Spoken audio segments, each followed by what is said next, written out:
What's up, sons? It's Blind Rod with Son of a Tech once again, and today I'm going to go over a farm update surrounding everything at my farm that I have here locally, everything that I've got hosted, some of the changes I have made, and the equipment I'm purchasing to get myself back into the green. Let's go ahead and get into it.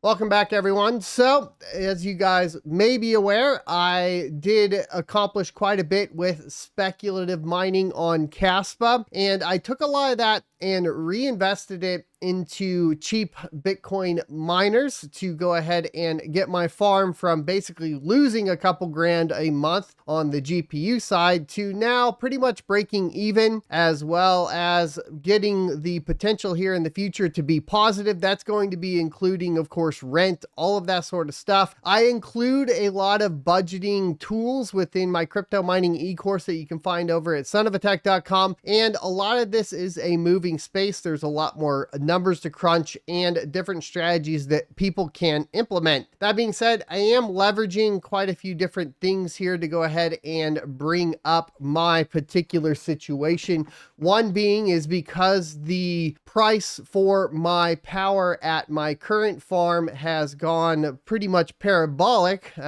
like a lot of y'all, I have started leveraging hosting to bring the cost of my mining down. And this means now at the farm, what I'm basically doing is utilizing it to GPU mine when I don't have a new batch of ASICs. Then when I bring in a new batch of ASICs, because I'm purchasing used, I only have about a week to test for RMA and all that. I'll get them up at the farm, test them all out, put the firmware on there or install new control boards and get better firmware on them, get them all hashing properly, ready to go. And then I ship those out to a hosting facility, and then I restand up my GPUs, and that's pretty much what I've been doing. So as you guys can see in my Hive OS, you'll see that I only have about 6 GPU rigs online right now. They are mining Ergo, and I was just messing with this one. We'll talk about all this later, and they are going to be transitioned here to a coin that I'll talk about in just a little bit with you guys that is going to be speculative mined in this particular case. I just wanted to make sure everything was up and running, so I kind of threw it on an old flight sheet that I knew would work, and getting myself a little bit of Ergo in the process while we go ahead and do that. It's not profitable at all, especially at my current cost. As you can see, my daily cost is $19.68 here. If we went over to like how much we're earning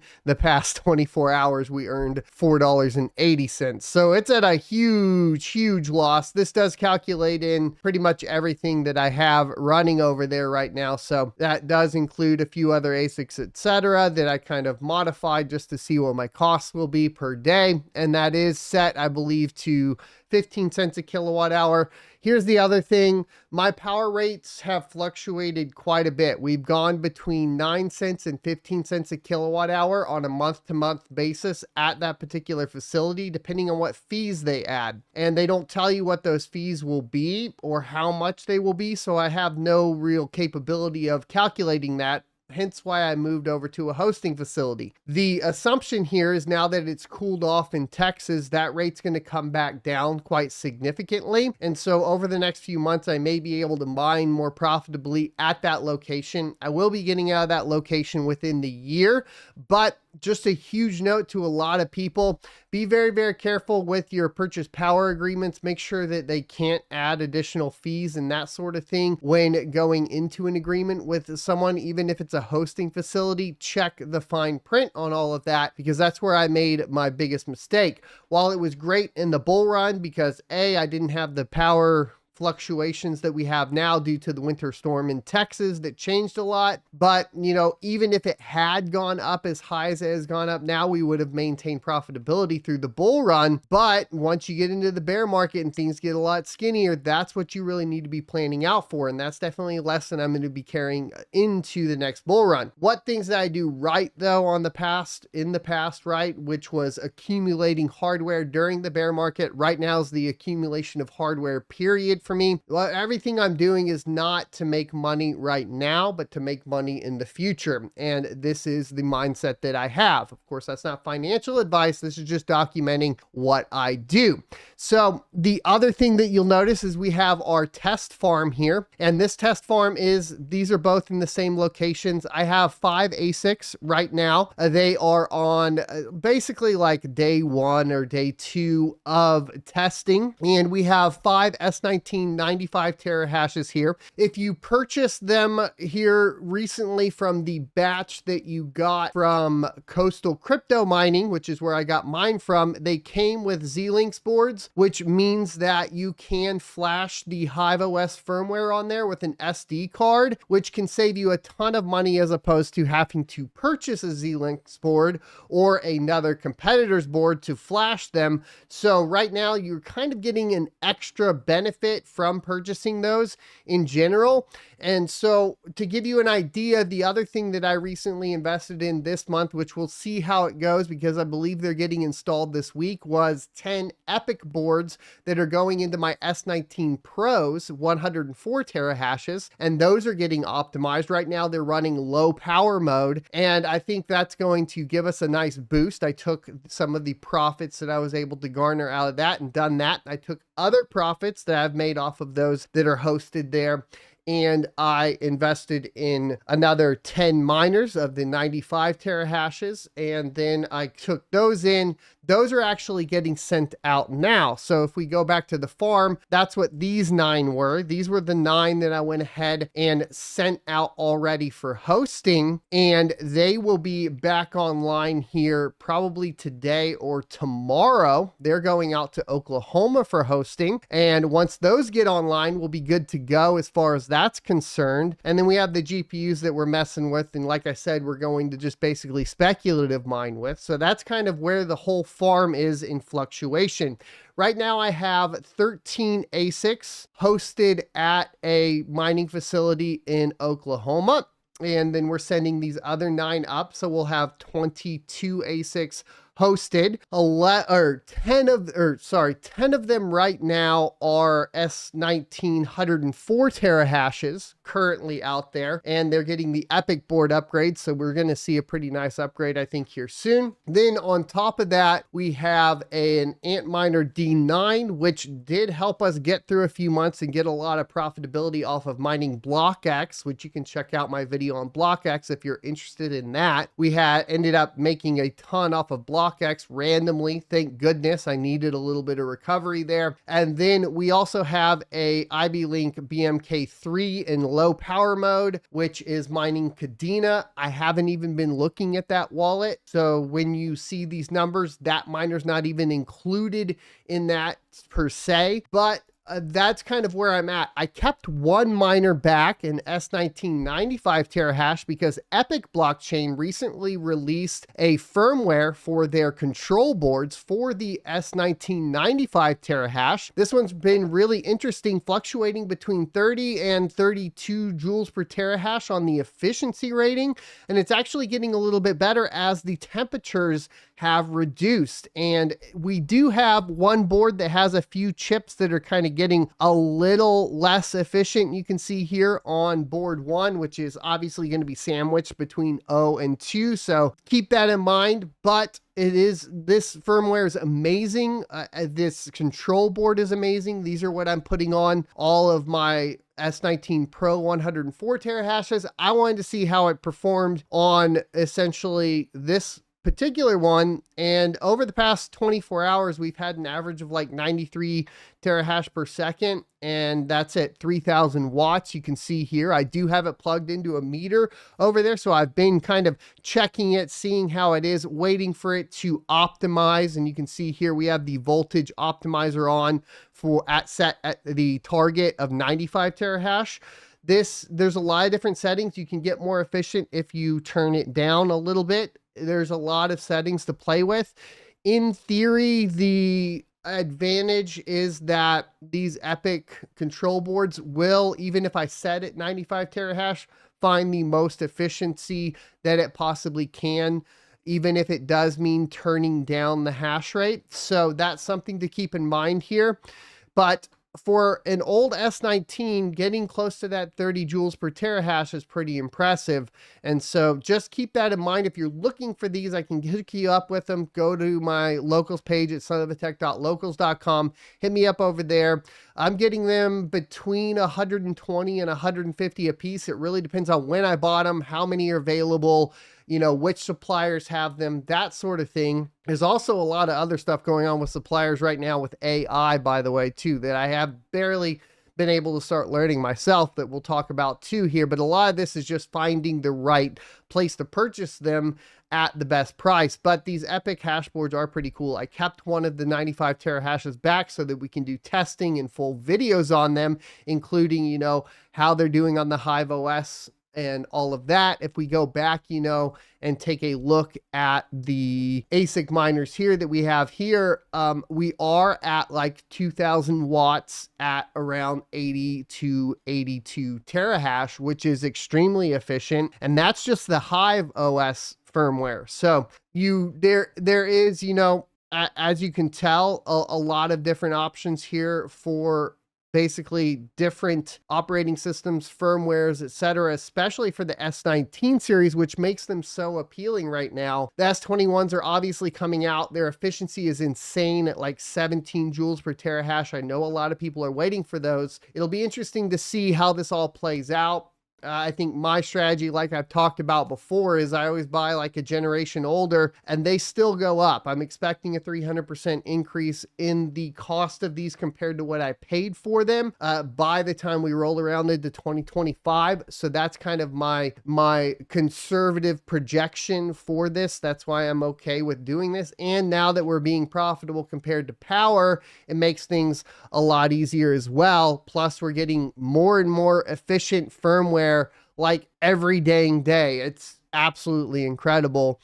And so on this one in particular, if you do the overclocking, you can basically select power consumption or hash rate and then slide this slider down or up, and then you have the max efficiency. Most of the ones that I've been doing, I have set max efficiency. It looks like this one's on normal. I wanted to see how close they got. I have seen better with max efficiency across the board. I've seen as high as 86 terahash with max efficiency at around 2000 to 2100 watts.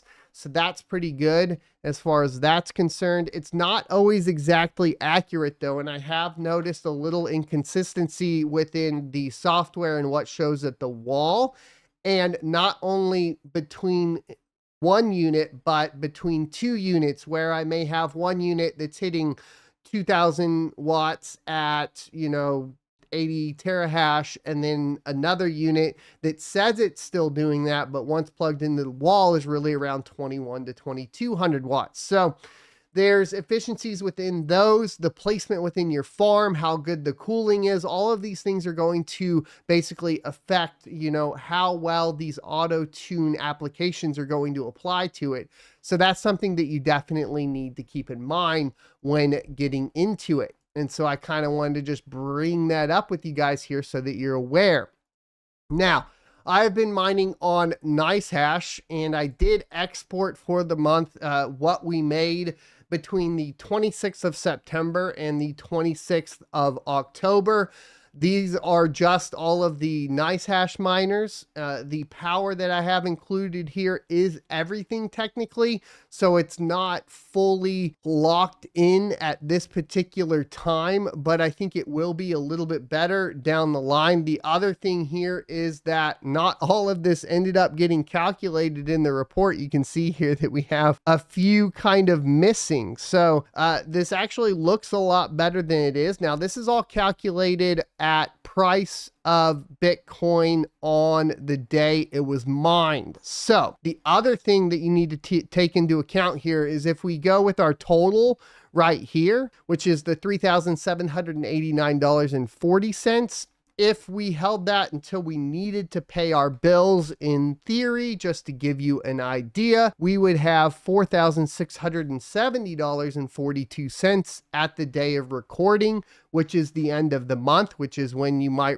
be resolving all of your bills, etc. So really, it's like an extra $1,000 thanks to that recent pump in Bitcoin, and it's coming at a great time here personally as I start to pay all of the bills, right? This is something that, you know, is super advantageous. Now, the reason I went through the 26th, and actually now that I say that, it does look like since I went through the 26th, this would be more accurate because it just put 0 for the 27th. I don't know why it included the day of the 27th necessarily, because I wanted through the 26th. So this should be about right off the bat. Now, I did have basically 2 separate sets of power bills in this particular case because I was testing these units at another location, right? So basically I had one set of power bill at the farm, which was at this month ended up coming out to 12 cents per kilowatt hour. And then I had my hosted rigs, which were coming out to around 7.5 cents a kilowatt hour. So that means that my power is over what these will, once again, now that they're getting hosted, will have a lower power bill coming up in this month. But just to calculate all that out and then go from there, what I do want to do here is I have a sample farm budget.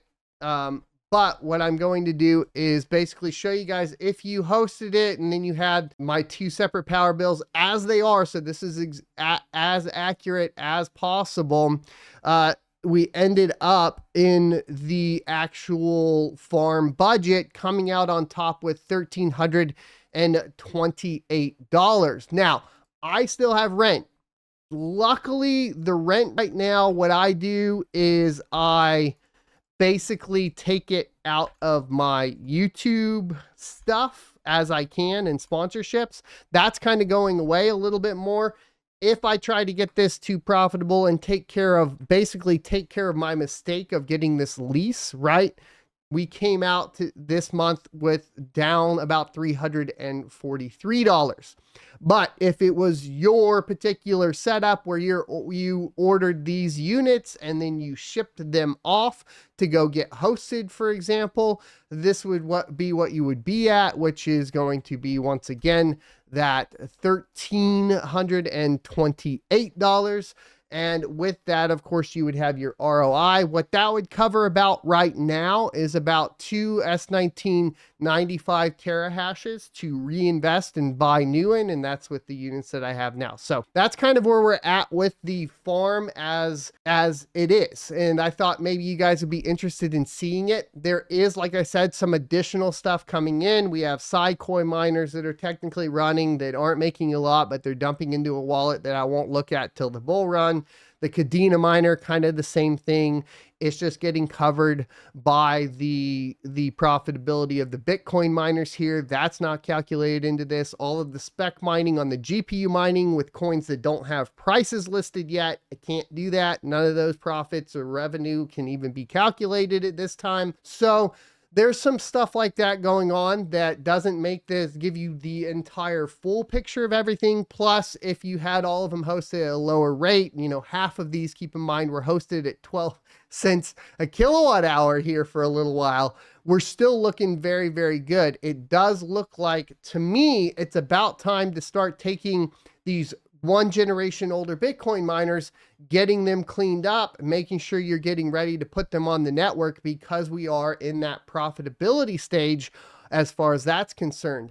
The GPU market, still rough. Even if you go to something like hashrate.no and you try to calculate out a profitability on these, a majority of them are just, frankly, they might at 10 cents a kilowatt hour kind of show profitable, but they're really not profitable. Like, they're just, it's so far off that GPUs are definitely something that we can't turn back on yet. And my thinking behind this too, and why I haven't been investing a lot into GPUs, except for getting 1 Intel rig ready for Ergo, just because it's the most efficient that you can do right now, is primarily due to the fact that because of the AI side of things taking over on the GPUs never dropped in price like they did on the previous or during the previous bear market. In theory right now, a 5700 XT, for example, should be around $75, but they're not. They're still going for $125 to $150. And those don't even have the kind of application that something like a 3070, which almost didn't drop at all in price, really. In reality, they should be at least like at the $200 range, but those things are going for $300 to $400 a pop. It's making the GPU purchasing a lot more difficult. Outside of if you dig really hard into some Facebook marketplace posts, find some people that are really disenchanted with mining and kind of find a good deal, it's very difficult to really find anything that's really worth it investment wise on the GPU side. While on the ASIC side, we just had ASICs drop to a 10th of what they were. And that is making it basically why I've kind of shifted this strategy into the ASIC side of things as opposed to the GPU side of things for my building phase right now. And the good news is too, is I'll still have a 200 GPU farm sitting around ready to go as well. Lots of different ideas going around here too for those on the AI side of things, but you do need to get custom risers. You do have to get a heftier CPU. You do need more RAM. You do need more, essentially storage for all of that stuff. That's probably the conversion route. I'm going to go with the conversion route on that side of things, as opposed to going the stack more GPUs with cheap motherboard side of things. And that's kind of what I'm thinking about from that perspective. Now, on the speculative mining side of things, though, I don't have to worry about proof of useful work just yet, because we aren't always mining things that are necessarily going to be proof of useful work when we're speculative mining. And I have done guides on both of these things, both written on sonofatech.locals.com as well as video guides. The first one that came up, of course, was going to be Fact or Factorn for the blockchain name here.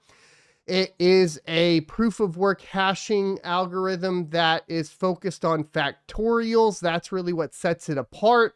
What makes it, interesting is that it did win basically this Coinbase grant to go ahead and help develop it. It is fair launch. It does take a very hefty CPU in this particular case, but this is what I had CPUs on for a little while until they weren't basically functioning. Now you really need high-end Threadrippers and epics to really solve anything. Hopefully that'll get resolved with pools here in the future, and then we'll have another hit at it. This one is now listed on ZegX. I'll leave a link down in the description below if you're interested in purchasing it, of course, too, or just want to research the project more. Not financial advice, not saying to purchase it. As you guys know, I don't buy cryptocurrency, I mine it, and that is my particular thing that I kind of advocate for. The second one here that's more recent is going to be the Abelian cryptocurrency, and this one does have a GPU miner now. I have a guide on the YouTube channel as well as a guide over on Locals for you guys to check out. This one does take a little bit of setup. It is not mineable with HiveOS right now, at least the current stable version of HiveOS, due to the fact that the current stable version of HiveOS utilizes Ubuntu 18.04, and that has the libraries for 2.27 and below, and you need to get that kernel upgraded to basically a version newer, like 21.04 or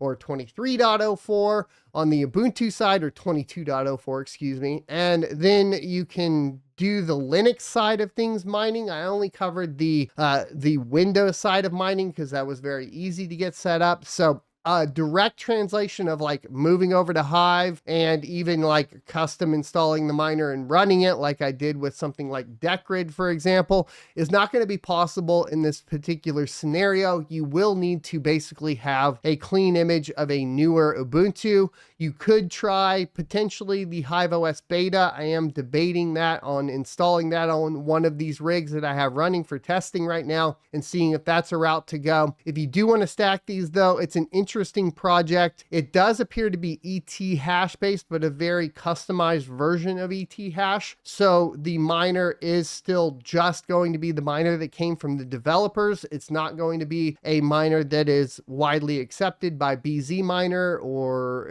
SRB Miner, LOL Miner. None of those accepted at this point. It's not going to be integrated into that for a while. It is also along the lines of requiring keys between the miner and the node. So you will need to have basically cert experience for placing your certs in the right place and being able to mine. Their all-in-one miner made this a little bit easier with their official pool. So that is what I covered in the guide. But if you're wanting to solo mine, which is where you're going to make more money, or potentially, right, it is not listed at this point, but potentially make more money in the future, solo mining is the way to go.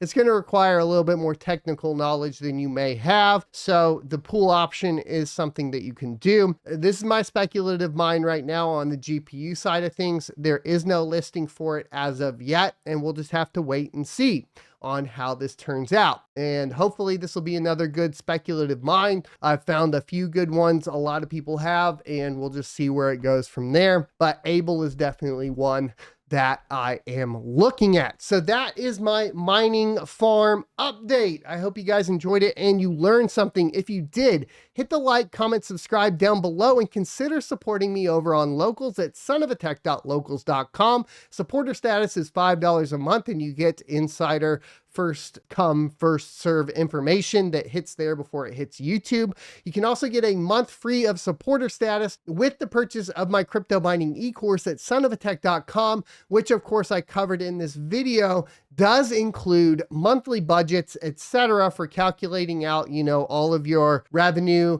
and profit and loss and all of that sort of stuff, so that you can be in a better, standing position. You can do theoretical build outs and all that sort of stuff with that information and with that set aside for you guys, so that you're ready for the bull run coming up here after the halving in April of 2024. I will see you next Tuesday.